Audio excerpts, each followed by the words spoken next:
Bouger pour grandir, c'est aussi bouger ses yeux. On a souvent mentionné les yeux au cours de différents épisodes, mais aujourd'hui, on va s'arrêter pour en parler comme il faut. L'Ordre des optométristes du Québec nous rappelle que 80 des apprentissages qu'on fait se font avec notre vue et que lorsqu'il y a des difficultés qui s'installent, ben, on peut avoir des répercussions significatives dans les occupations du quotidien. Et ça, c'est la partie importante, sans parfois qu'on soupçonne que ce sont les yeux qui sont derrière cela.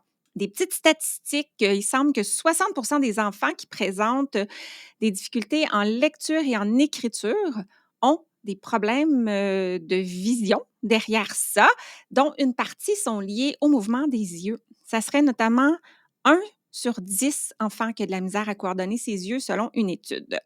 Alors, pour en parler, j'ai recruté de nouveau Patricia Archambault, qui est particulièrement habile pour simplifier les affaires compliquées. Et, et Patricia, c'est elle qui nous avait expliqué ce qui se passe là, quand on a le mal des transports, comment prévenir, comment intervenir.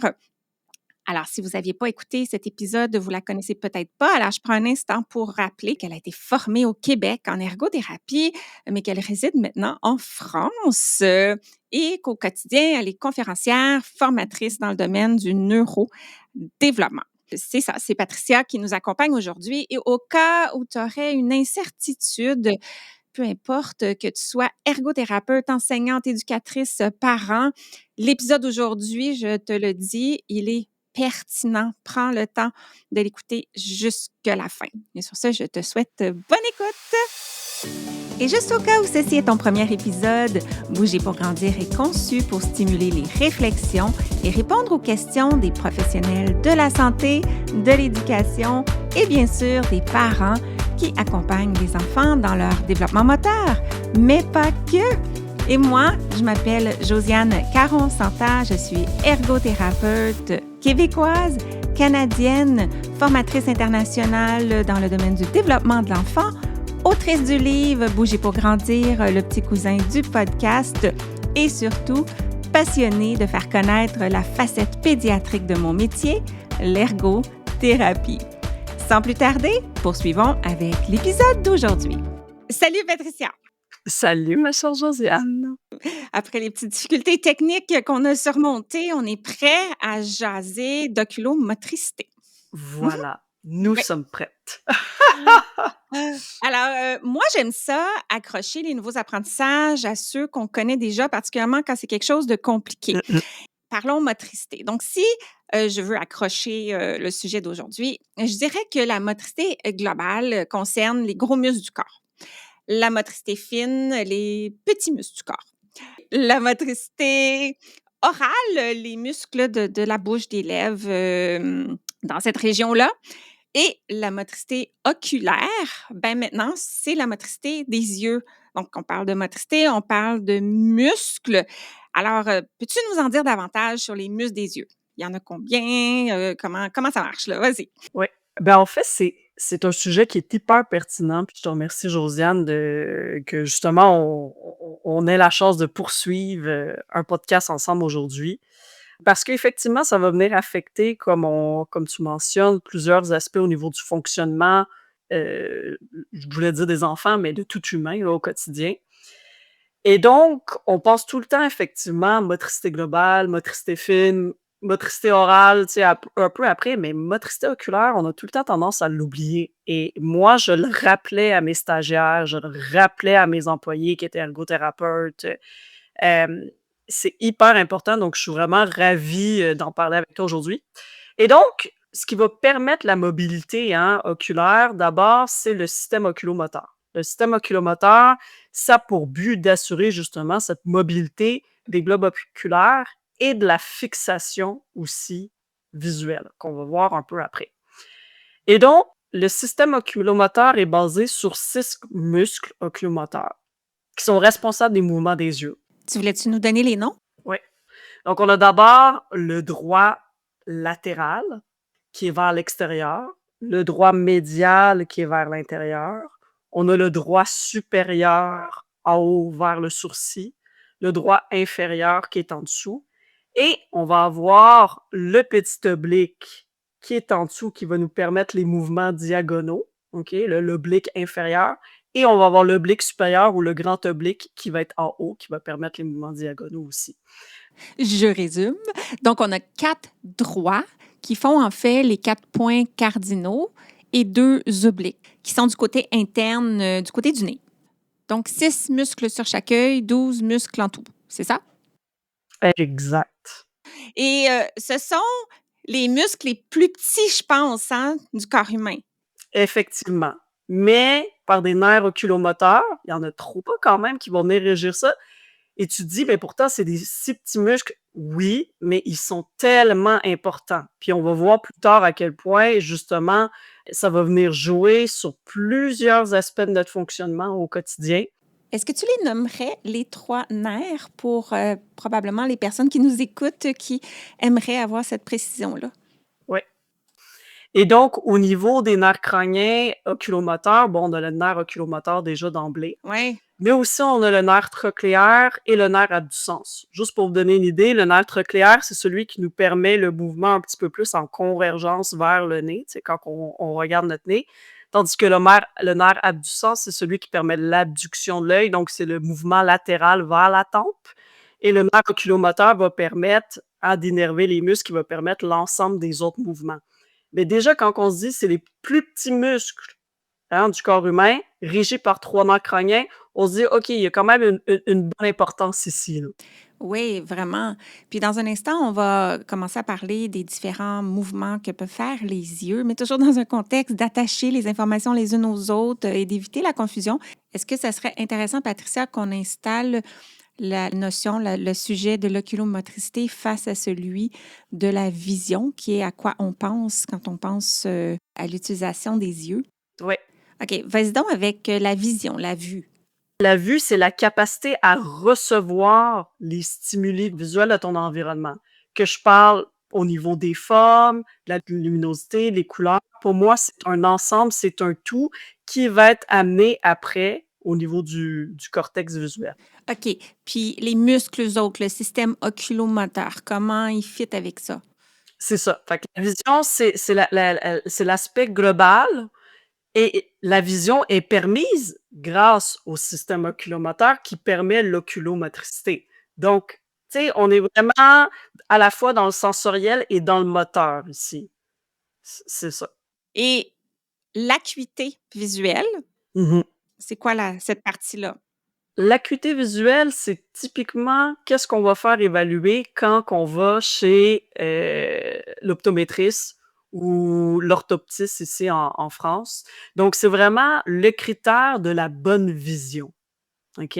Quand on se dit on a une évaluation sur 10, par exemple, de notre acuité visuelle, c'est vraiment ce qu'ils vont nous faire comme test, c'est d'aller observer la discrimination la plus fine possible au niveau du contraste avec des tests, OK?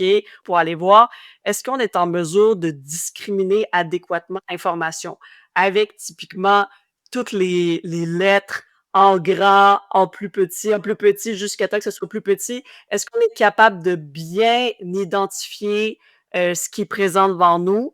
Et en même temps, il y a toute la notion aussi au niveau du flou et la totalité permet d'évaluer l'acuité visuelle. Et typiquement, quand on a une acuité visuelle qui est atteinte, c'est là qu'on va aller dire, on va aller augmenter la qualité de la vision, la qualité visuelle, avec notamment une paire de lunettes.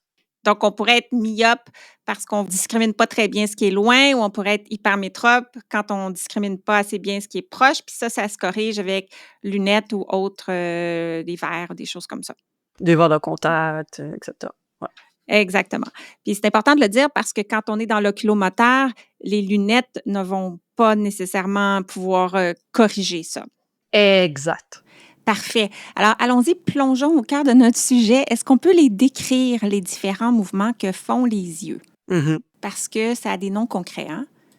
Exact. Ça a des noms concrets et c'est très important parce que nous, en tant que professionnels, par exemple comme ergothérapeute, on l'analyse, on le regarde, on le voit, on le constate Oui. et ça va nous donner des indices sur justement la nature du fonctionnement de l'enfant et surtout l'impact de cette problématique-là au niveau du mouvement de l'œil, quelles répercussions ça va avoir sur son fonctionnement. Donc, il y en a 3: les saccades, les poursuites et la convergence. Si on débute par la saccade, qui est comme quand les yeux se déplacent d'une cible à une autre, qu'est-ce que tu peux nous dire là-dessus? La saccade oculaire, c'est un mouvement des yeux qui va être très bref et rapide, OK? Puis ce mouvement-là de saccade permet de maintenir plutôt l'image d'un objet sur la fovea, OK, qui est la zone de la rétine où l'image, le détail de l'image va être la plus précise. Et donc, quand on fait une saccade oculaire, on essaye de capter et de laisser l'image de manière précise au niveau de notre œil. Donc, la saccade, c'est qu'on va déplacer notre regard, notre fixation d'un item en particulier à un autre, où on doit refixer rapidement pour être capable d'arriver à voir quelque chose, traiter cette information-là sur la fovea. Exact. Si je vous donne un exemple, quand on lit, on fait des petites saccades oculaires parce qu'on essaye de garder sur la fovea vraiment l'image de chaque lettre qu'on est en train de lire pour, au final, lire le mot. OK? Donc, pendant la lecture, on fait des saccades oculaires. OK. Fait que si, mettons, je mime de la lecture, OK? Alors, je ferais des mini saccades entre un mot et un autre et je ferais des plus grandes saccades, par exemple, quand je fais un retour de ligne. Donc, ça, ce sont les saccades. Et l'objectif d'une saccade, ben, il faut être fixé à chaque bout de saccade pour être capable que ça soit utile. Exact. Un autre exemple, et on revient à notre dernier épisode qu'on a fait ensemble au niveau du mal des transports. Quand on se tourne la tête puis qu'on regarde, par exemple, à l'extérieur de la voiture, puis qu'on voit défiler des pancartes, des arbres, peu importe, ben on fait des petites saccades oculaires aussi parce qu'on essaye de venir capter en précision plein de petites images et d'amener notre focus dessus. Mais c'est tellement rapide que ça peut être surchargeant. Exact. Oui, C'est ça. Fait que c'est vraiment des mouvements qui sont très, très rapides pour nous permettre de capter rapidement l'information qu'on a besoin de capter. oui. Parce que si on n'est pas capable de maintenir l'image sur la fovea, on ne verra jamais les détails de ce qu'on est en train de voir. Donc, qui dit pas voir les détails, on n'est pas capable de l'analyser, on n'est pas capable de l'interpréter. Et le but, nous, quand on voit, c'est de pouvoir interpréter l'information visuelle qu'on reçoit. Sinon, ça sert à rien.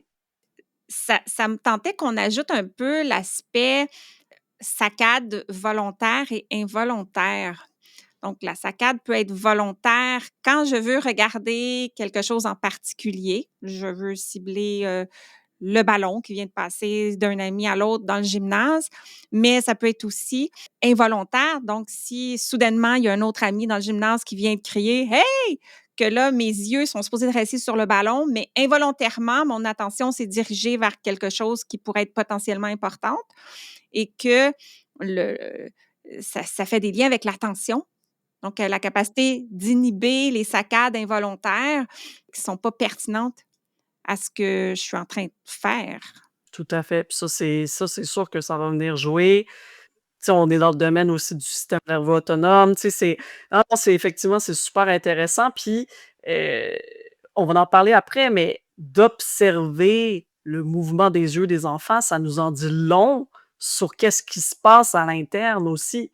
Donc, l'attention, c'est une chose, mais de regarder comment les yeux bougent va nous informer aussi sur sa capacité attentionnelle, tu sais? Fait que c'est comme dans les 2 sens. Oui, Puis moi, je le dis tout le temps, les yeux, c'est le miroir du système nerveux. On voit tout, on voit absolument tout et donc d'où la pertinence d'amener notre conscience en tant que professionnel de la santé là-dessus. Surtout quand on est dans le domaine puis qu'on s'occupe du fonctionnement, de l'enfant, parce que ça en fait partie et on a tendance à c'est ça, à soit à pas le savoir ou à l'oublier dans tout le reste. Mmh.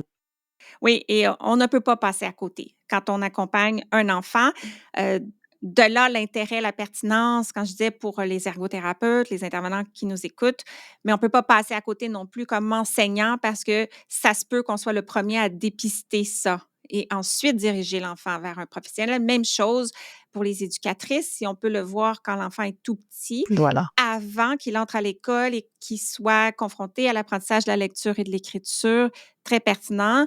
Et au-delà, le parent qui est informé aussi peut être attentif à ça et consulter plus tôt que plus tard en cas de préoccupation. Tout à fait. Tout à fait. Donc voilà pour la saccade. Oui, on se rappelle à l'ordre, on a fait une tangente. C'était le premier mouvement des yeux. Maintenant, parle-nous d'un autre. Maintenant pour le second, pour moi, c'est un peu en opposition avec la saccade. C'est le mouvement de poursuite visuelle ou poursuite oculaire. Moi, je préfère utiliser le terme visuel. Plutôt que ce soit un mouvement bref, rapide, là, on est dans quelque chose de fluide, on est dans quelque chose de lent, OK? C'est vraiment la capacité à suivre, OK, des yeux, une cible en mouvement, sans que l'image de l'objet s'écarte de la fovea, OK? Donc c'est vraiment quelque chose de fluide, qui est lent, qui est régulier et on arrive à suivre en tant que tel, l'objet, sans que notre œil, vagabonde un petit peu partout autour. Donc, si par exemple, je prends la pointe de mon crayon, je la mets devant mes yeux et je la déplace vers la droite, j'essaie de toujours garder l'image nette tout au long du mouvement. Donc, si j'ai de la difficulté, par exemple, je fais ça, oh, je perds la cible, j'essaie de la retrouver. Là, j'ai de la misère avec ma poursuite. C'est moins efficace. Ouais. Ta poursuite visuelle, exactement. Super. Et maintenant, le dernier type de mouvement qu'on va aborder, c'est le mouvement de convergence. C'est quand les deux yeux font chacun un mouvement contraire à l'autre et ça permet de fixer quelque chose qui est proche. Notamment, c'est ce mouvement-là qui intervient dans l'expression avoir les deux yeux dans le même trou là, quand on tente de regarder quelque chose qui est tellement proche, là, comme le bout de notre nez. C'est vraiment un mouvement extrême de convergence. Tout à fait. Donc, quand on lit, on a besoin de ça aussi, la convergence. Là, on comprend qu'il y a plusieurs mécanismes impliqués. Il y a plusieurs types de mouvements des yeux impliqués. On pense, tu sais, on se dit: «Oh, lire, bon, c'est une chose, on voit». Non, c'est plus que voir. Il y a plusieurs choses en cause qui sont présentes. Donc, voilà. Mais en faisant du pouce déjà sur ce qu'on disait au début, quand on disait: «Ah, s'il y a des problèmes avec ça se peut qu'on ne le soupçonne pas», justement. Il y a tellement d'autres aspects de la lecture qui peuvent présenter un défi pour l'enfant, donc décodage, compréhension et tout ça. Puis lorsqu'un enfant a de la difficulté avec ça, derrière ça, il peut avoir juste la difficulté à fixer, à envoyer les yeux à la bonne place et plus je dois être consciente pour faire ces actions-là. Donc, je passe mes yeux d'un mot à un autre. C'est un peu là, comme quand on parle de double tâche en écriture. On se dit, si les mouvements de ma main ne sont pas automatisés, c'est difficile d'en même temps me concentrer sur le contenu. Bien, c'est la même chose en lecture. Si les mouvements de mes yeux ne sont pas automatisés, fluides, c'est difficile de me concentrer sur ce que je lis et ce que je peux comprendre de ce que je lis. Exact, puis après tu dis, ben, notre attente, c'est que notre enfant, par exemple, l'enfant, il ait, je sais pas moi, il réussit bien à son examen de compréhension de lecture, mais avant même qu'on soit rendu à la compréhension de lecture, c'est est-ce que cet enfant-là est en mesure de bien utiliser ses yeux Ouais, pour bien cerner l'information, l'analyser, l'interpréter? C'est un peu comme dire à un enfant qui est pas encore habile à bicyclette, ouais. de lui dire, sois à l'affût de tous les dangers, puis prends les décisions face au tournage à droite, à gauche que tu vas prendre, puis face aux côtes. Mais oui, mais il est même pas encore stable sur son vélo. C'est ça, on va pas mettre des cônes puis des obstacles devant lui à contourner quand il est encore en train de gérer juste l'équilibre puis le pédalage. Ben oui, puis de lui dire: «Donne-moi une compte rendu de ta balade en fonction des oiseaux que tu aurais peut-être entendus». Est-ce que vraiment il est capable de porter attention à autre chose pendant qu'il essaie de garder son équilibre puis de se coordonner sur son vélo, Ouais, tu sais? c'est un super bon exemple, Patricia. Merci. Est-ce que quand on débute l'apprentissage de la lecture puis qu'on suit avec notre doigt, on n'est pas en train de donner un coup de pouce pour, suivre où on est rendu, ce qu'on fait pas éventuellement parce qu'on est beaucoup plus habile avec, la gestion des saccades? Effectivement, avec le doigt, ça peut être aussi avec la règle, ça peut être aussi avec la petite fenêtre, hein, la petite fenêtre qu'on déplace d'un mot à l'autre juste pour se concentrer sur le mot en tant que tel dans la petite fenêtre. Tu sais, il y a tellement de trucs, mais oui, c'est tout ça, c'est d'amener l'enfant à optimiser la possibilité d'analyse que font ses yeux. Mais si à la base tout est faible, tout est pas formé, on peut pas s'attendre à, des performances incroyables, que je vous disais, en compréhension de lecture. On est beaucoup trop rendu loin pour lui et donc voilà, puis on oublie ça en tant qu'adulte. Ouais, ben, on oublie ou on le sait pas, on n'y pense pas. C'est ça, De là, un épisode comme celui d'aujourd'hui. voilà. Alors, le lien avec les apprentissages, il est clair, hein. Si j'ai de la misère à faire, quelques aspects ou plusieurs de tout ça, beh, juste, rester attentif en classe, suivre des yeux, les déplacements de l'enseignant, aligner des chiffres en mathématiques, lire, écrire, on en a parlé, copier. Copie de près, copie de loin. Ouais, copier du tableau, puis tout ça, il faut toujours, réorganiser, ou fixer, puis tout ça. Fait qu'il peut y avoir des impacts, importants en éducation physique, notamment, tout ce qui est jeu qui implique des ballons puis des déplacements dans l'espace, je peux avoir des difficultés avec ça. Tout à fait, parce que ça va avoir des répercussions, comme on a dit, au niveau écriture, au niveau lecture, au niveau de l'implication en éducation physique, parce qu'on sait que ça va venir jouer sur son équilibre, sa coordination, mais ne serait-ce que dans ses déplacements dans l'école, dans les rangs, dans les escaliers, puis au niveau attentionnel, on sait que ça a des impacts partout. Donc oui, de pouvoir bien comprendre ce qu'il en est, puis de pouvoir bien identifier ce qui joue, c'est ça qui va venir apporter des interventions qui va être, vraiment efficaces pour l'enfant en fonction de ce qu'il vit concrètement, ouais. Exactement. Et j'en profite pour mentionner que je vais mettre dans les notes sous l'épisode, questionnaire de référence, de dépistage, pour, notamment les enseignants, mais pour, tous les intervenants aussi. Donc ce sont des indices que si on en coche beaucoup, il y a peut-être quelque chose, au niveau oculomoteur qui se passe, parce que c'est pas toujours simple de le constater en regardant l'enfant. L'intervenant averti, formé, oui, mais sinon, ça va être plus des indices dans le fonctionnement, par exemple, l'enfant qui saute des lignes en lecture ou des choses comme ça. Donc, vous pourrez aller chercher ça si ça vous intéresse. Alors, comment ça se développe? Est-ce que l'enfant naît avec des bons mouvements des yeux super fonctionnels ou ça prend des années à développer ça? Effectivement, ça prend du temps. Ça prend du temps parce que c'est quand même complexe, hein, le tout le ce qui engendre la vision. Les nouveau-nés naissent pas avec des poursuites oculaires, développées. OK? D'emblée, ça va être surtout des mouvements de saccades oculaires qu'on va voir. Fait que dès qu'ils vont suivre un objet, on va voir les petites saccades oculaires qui vont se présenter. Et là, ça va être vraiment autour de 4 mois qu'on va voir que là, la poursuite oculaire commence à être beaucoup plus fluide. La notion des couleurs aussi que, bon, d'un point de vue visuel, l'enfant va voir plus, de variété parce qu'au début, c'est plus noir, bon, les contrastes, puis le rouge. Et à partir de 6 mois, là, on va avoir un contrôle, oculaire des yeux qui va être très bien installé, avec même un croisement dans la ligne médiane et donc là, c'est super intéressant parce que là, il y a des gains, des gains, des gains et on peut considérer et là, c'est quand même important ce que je vous dis. Là, je dis qu'à 6 mois, la coordination est quand même bien installée, mais les mouvements sont à peu près matures qu'à 7, 8 ans et l'efficacité pour encore une fois varier dépendamment de la forme de l'objet, de la luminosité, de la vitesse du mouvement, et cetera.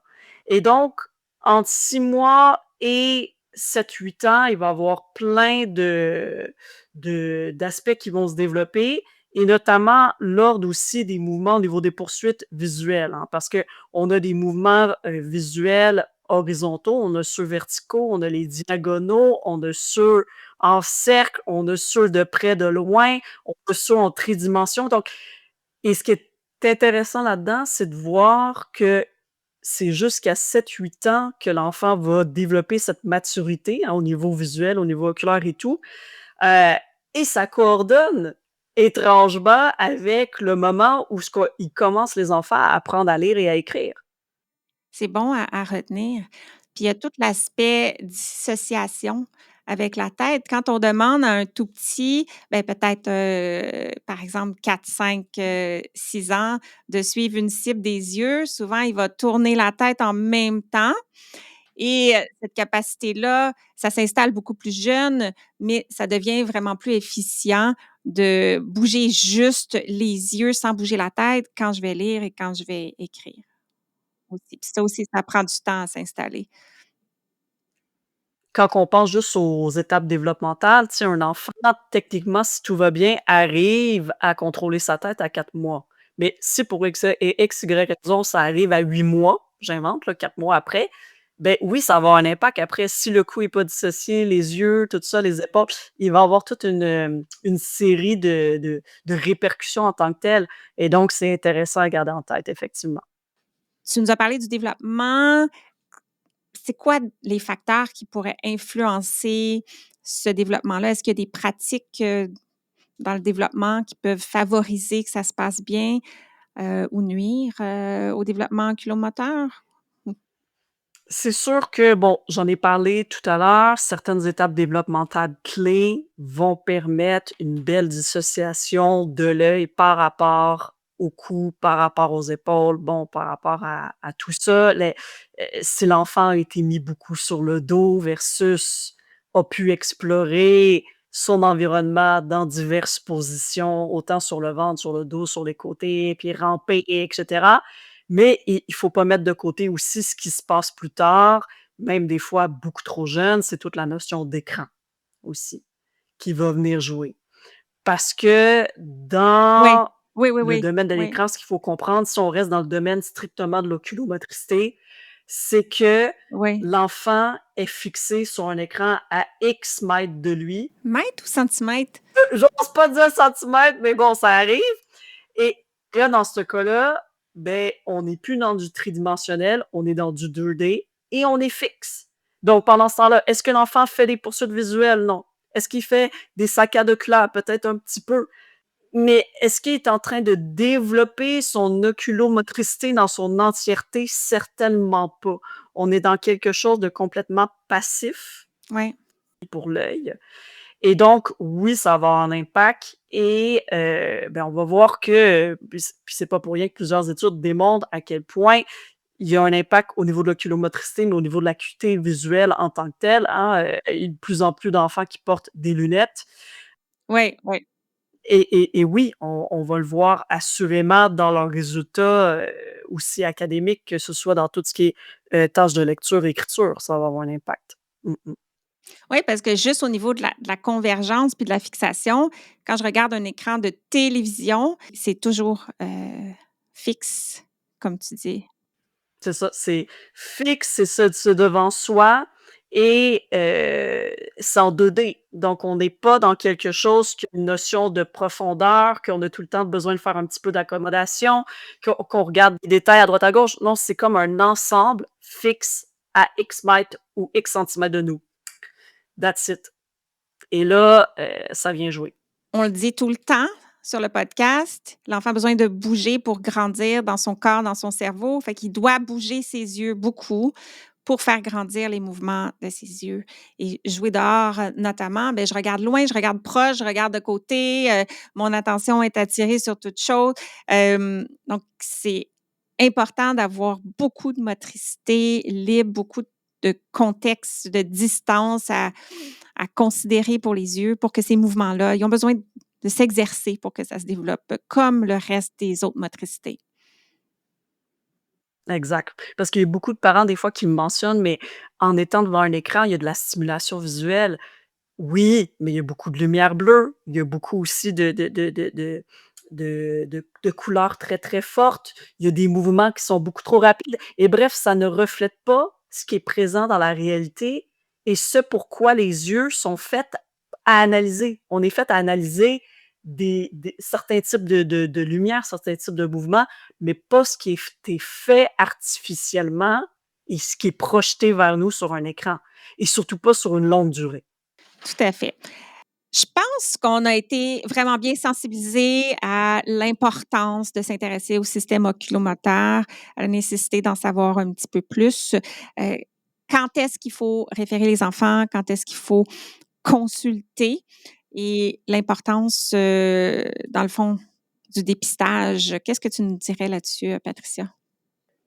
Dès que vous avez un doute par rapport à justement la fonction de l'œil chez l'enfant, par des mouvements bizarroïdes qu'il fait avec sa tête, avec sa posture, qui se rapproche, quand on a un doute, on va consulter un optométriste développemental aussi qui va venir analyser tout ce qui est au-delà de l'acuité visuelle, hein, le développement au niveau de l'œil. Euh, tout ce qui est au niveau justement de ce qu'on a parlé aujourd'hui. Bien entendu, en ergothérapie, on va le regarder aussi. On travaille en conjointement souvent avec les optométristes développementales. En France, c'est l'orthoptiste. Donc, je dirais que c'est vraiment d'être en connaissance de cause que ces professionnels-là existent et qu'on est là pour accompagner ces jeunes enfants qui manifestent déjà en bas âge des manifestations de difficultés d'ordre oculomoteur. Mm-hmm. Oui, puis dans le meilleur des mondes, c'est sûr qu'on recommande que tous les enfants aient un examen de la vue avant l'entrée en scolaire, mais idéalement, tous les enfants auraient aussi une appréciation, une forme de dépistage au niveau des mouvements des yeux aussi avant l'entrée scolaire et de la perception visuelle aussi, si jamais on est préoccupé. Tout à fait. Alors, on parlait des jeunes enfants, qu'est-ce qu'on peut faire pour soutenir beaucoup de motricité, beaucoup de mouvements, moins d'écran et tout ça.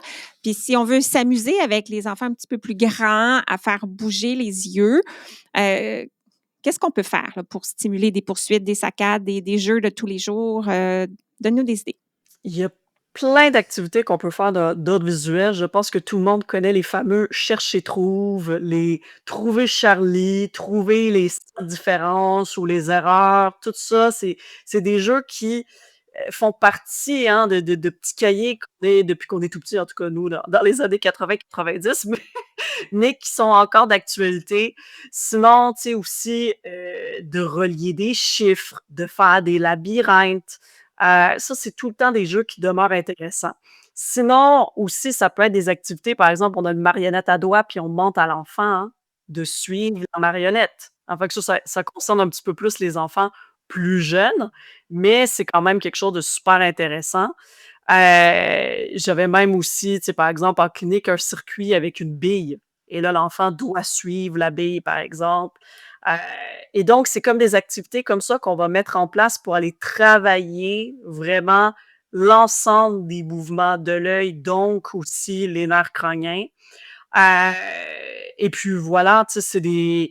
Ou par exemple, on travaille avec une lumière dans le noir et l'enfant, vu qu'il est dans le noir, ben, on enlève complètement la lumière environnante et là, il doit suivre la petite lumière qu'on a. Et donc, ça, c'est super intéressant. Donc, oui, il y a à faire au niveau des activités visuelles. Et je pense que plus on est créatif là-dedans, plus on va inciter l'enfant ou l'enfant un petit peu, ben, le jeune enfant ou l'enfant un peu plus vieux à participer. Mais il y a toujours une notion à faire à ce niveau. Oui, les bulles aussi, j'avais le goût d'ajouter Oui, les deux. tous les jeux de ballon, mais les jeux de ballon, ça va vite, fait que peut-être balloon, c'est intéressant. Puis ce que moi, je fais beaucoup en clinique, ce sont les labyrinthes, les points à points, mais pas de crayon. Donc, on le fait avec nos yeux. Donc, le labyrinthe peut être pré-tracé, mais on suit la ligne avec nos yeux. Uh-huh. Ou il y a des activités aussi, des images là, avec des lignes entremêlées qu'on peut suivre de nos yeux. Je ne sais pas si vous visualisez. C'est ça. Ça, je voulais dire. Mhm. Mais on peut aller faire plein d'activités intéressantes pour stimuler les mouvements des yeux. Je tripe moins écran puis 2D, mais c'est quand même utilisé dans certains contextes. Il y a un site qui s'appelle I Can Learn. Je vais mettre le lien sous les notes où il y a des activités en ligne où on peut, par exemple, voir une petite coccinelle qui traverse l'écran et on la suit des yeux et tout ça. Donc, ça peut être des choses à faire. Mhm. Et j'en profite pour te poser une autre question plus conceptuelle.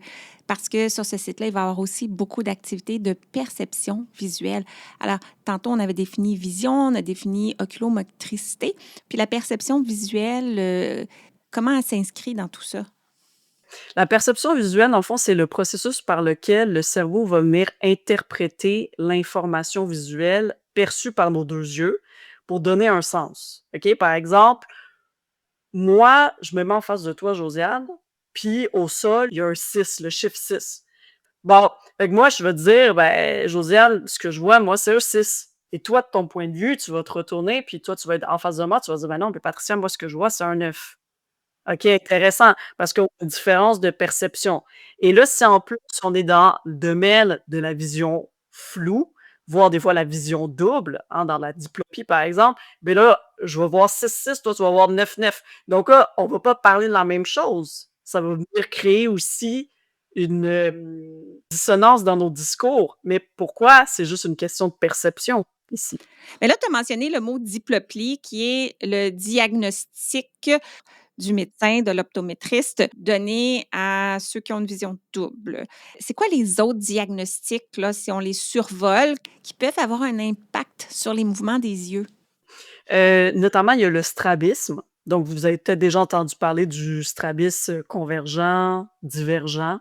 Fait que quand c'est un strabisme convergent, c'est vraiment par rapport à l'axe de l'œil. Il y a un œil qui va plus vers l'intérieur, tandis que le divergent, c'est celui qui va vers l'extérieur, ce qui va avoir un impact sur l'analyse visuelle forcément, là.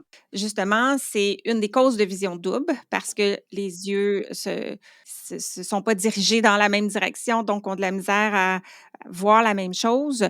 Et le strabisme, parfois, mène à une condition qui s'appelle l'amblyopie, qui est le cerveau qui est comme, ben là, c'est tellement différent que c'est tellement pas utile. Donc, je vais juste, moi, considérer l'information qui vient d'un œil. L'œil fonctionne bien, mais le cerveau, quand il arrive à la portion perception visuelle, va dire, moi, je prends juste cette information-là. Et ça mène notamment, c'est un indice pour ceux qui constatent au niveau des élèves, par exemple, qui écrivent ou qui lisent et qui se tournent beaucoup la tête. Il y a plusieurs raisons d'avoir la tête très penchée sur le côté. Quand on lit, on écrit, mais une des raisons, c'est que le cerveau veut juste, regarde, on va tasser cet œil-là sur le côté pour être capable de voir juste d'un côté pour compenser ça. Fait que c'est un indice, ça, qu'il pourrait se passer quelque chose à ce niveau-là. Puis d'un point de vue extérieur, en tant qu'enseignant, des fois, on le sait pas, puis on fait: «Ah, mais redresse-toi» ou en tant que parent: «Ah, mais redresse-toi». Oui, puis des fois, c'est ça, ça peut être une stratégie adaptative. Puis là, on est en train de des fois de contrer l'enfant à faire quelque chose qui pourtant l'aide, parce que nous, on n'est pas dans sa tête, on n'est pas dans son cerveau, on n'est pas dans son système nerveux. Donc voilà, c'est d'où l'importance de porter une attention particulière par rapport à ça. Mmh. Oui, puis c'est peut-être plus commun qu'on pense, dépendant comment on perçoit les pourcentages, là, mais 2 à 4 des enfants auraient, de moins de 6 ans, auraient un problème avec, l'amblyopie. Donc une suppression de l'information d'un œil, exactement. Donc là, on a pris une tangente, mais on était encore dans les conditions. Donc, le strabisme. Puis sinon, il y a aussi, le nystagmus que le monde ont peut-être entendu parler. Ça, c'est vraiment un mouvement d'oscillation là, qui est involontaire puis saccadé, causé par le globe oculaire là, qui se fait vraiment comme ça. Puis ça, c'est une perturbation qui peut être liée à des pathologies, qui peuvent être liées à une maladie génétique, ça peut être congénital aussi. Donc voilà. Puis, dans les troubles, je me rends compte qu'on n'a pas mentionné la dyspraxie visio-spatiale. Quand on parle de praxie, on parle de planification motrice et à l'extrême, on peut avoir un diagnostic de TDC, trouble développemental de la coordination. On a 2 épisodes là-dessus. Mais au niveau visio-spatial, on peut avoir le même type de difficulté en lien avec les yeux, donc à planifier les mouvements des yeux ou à les exécuter. On va avoir un épisode qui s'en vient juste sur ça, donc on n'ira pas dans le détail, mais c'est un autre type de difficulté qui est très subtil, mais de savoir qu'elle existe, à ce moment-là, on peut se mobiliser pour investiguer davantage et outiller l'enfant. Mmh. Ouais. Alors, Patricia, je te remercie. Je sais que tu as un client sous peu à rencontrer. Alors, c'était informatif, vulgarisé et très, très, très utile comme je m'attendais. Alors, merci beaucoup. Avec grand plaisir. Grand plaisir, Josiane. Bye bye! Bye! Merci d'avoir écouté et à bientôt pour notre prochain épisode. Et d'ici là, vous pouvez me retrouver quotidiennement sur les réseaux sociaux, consulter mon blog et profiter de mes ressources gratuites en joignant ma communauté au josiannecaronsanta.com/guide. Le podcast Bouger pour grandir est une production de l'Académie de formation JCSI, des formations en ligne sur le développement et fonctionnement de l'enfant, de la perspective de l'ergothérapie. C'est tout pour cet épisode et sur ce, je vous dis à très très bientôt pour continuer à parler d'ergo. Bye!